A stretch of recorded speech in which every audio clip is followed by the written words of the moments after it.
Hello welcome to my channel mister and missus magic kitchen. ఈరోజు మన కిచెన్లో కడాయి chicken ఈజీగా టేస్టీగా ఎలా తయారు చేయాలో చూసేద్దాం. ముందుగా కడాయి కిచెన్ తయారు చేయడానికి కావలసిన పదార్థాలు చూద్దాం. Chicken 1/2 kg, medium size onions 3, biryani ఆకు, లవంగాలు, యాలకులు, దాల్చిన చెక్క, జీడిపప్పు, ధనియా పొడి, చికెన్ మసాలా, కారం, ఉప్పు, పసుపు, పచ్చిమిర్చి, కరివేపాకు, కొత్తిమీర, అల్లం వెల్లుల్లి పేస్ట్. ముందుగా ఒక కడాయిలో 4 టేబుల్ స్పూన్ల ఆయిల్ వేసుకుని వేడి అయ్యాక ఒక బిర్యానీ ఆకు, 3 లవంగాలు, యాలకులు, దాల్చిన చెక్క వేసుకోవాలి.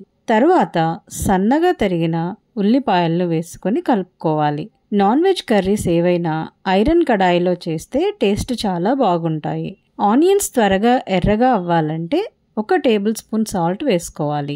ఇలా ఆనియన్స్ కలర్ మారే వరకు వేపుకోవాలి. అప్పుడే మనకు చికెన్ కర్రీ టేస్ట్ బాగా వస్తుంది. ఆనియన్స్ మంచి కలర్ లోకి వచ్చాక శుభ్రంగా కడిగిన చికెన్ వేసుకొని కలుపుకోవాలి. స్టవ్ ని లో ఫ్లేమ్ లో పెట్టుకుని చికెన్ ని కలుపుతూ ఉండాలి, లేకపోతే చికెన్ మాడిపోతుంది. ఇలా చికెన్ కర్రీ కలర్ మారే వరకు కలుపుతూ ఉండాలి. ఇప్పుడు 2 టేబుల్ స్పూన్ల అల్లం వెల్లుల్లి పేస్ట్ వేసుకొని కలుపుకోవాలి. నెక్స్ట్ 1 టేబుల్ స్పూన్ పసుపు వేసుకోవాలి. తరువాత 2 టేబుల్ స్పూన్ల ధనియా పొడి, కారం వేసుకొని కలుపుకోవాలి. అలాగే 1 టేబుల్ స్పూన్ చికెన్ మసాలా కూడా వేసుకొని కలుపుకోవాలి. ఫ్రై లాగా కావాలి అంటే ఈ స్టేజ్లో నెక్స్ట్ జీడిపప్పు వేసుకోవాలి. కడాయి చికెన్ ఫ్రై లాగా కావాలి అంటే ఈ స్టేజ్లో పచ్చిమిర్చి, కరివేపాకు, కొత్తిమీర వేసుకొని స్టవ్ ఆఫ్ చేసుకుంటే సరిపోతుంది. అలా కాకుండా కర్రీ గ్రేవీగా కావాలి అంటే 1 గ్లాస్ వాటర్ పోసుకుంటే సరిపోతుంది. ఇప్పుడు స్టవ్ని మీడియం ఫ్లేమ్లో పెట్టుకోవాలి. అలాగే 1 టేబుల్ స్పూన్ చికెన్ మసాలా కూడా వేసుకొని కలుపుకోవాలి.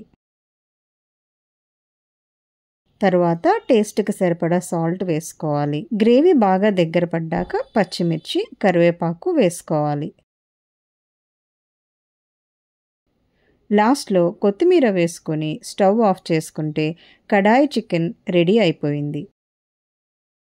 ఈ కర్రీని చపాతీలో కానీ, రోటీతో కానీ లేదా బగారా రైస్లో తింటే చాలా బాగుంటుంది. ఈ కడాయి చికెన్ని మీరు కూడా చేసి చూడండి. ఎలా వచ్చిందో కామెంట్ చేయండి.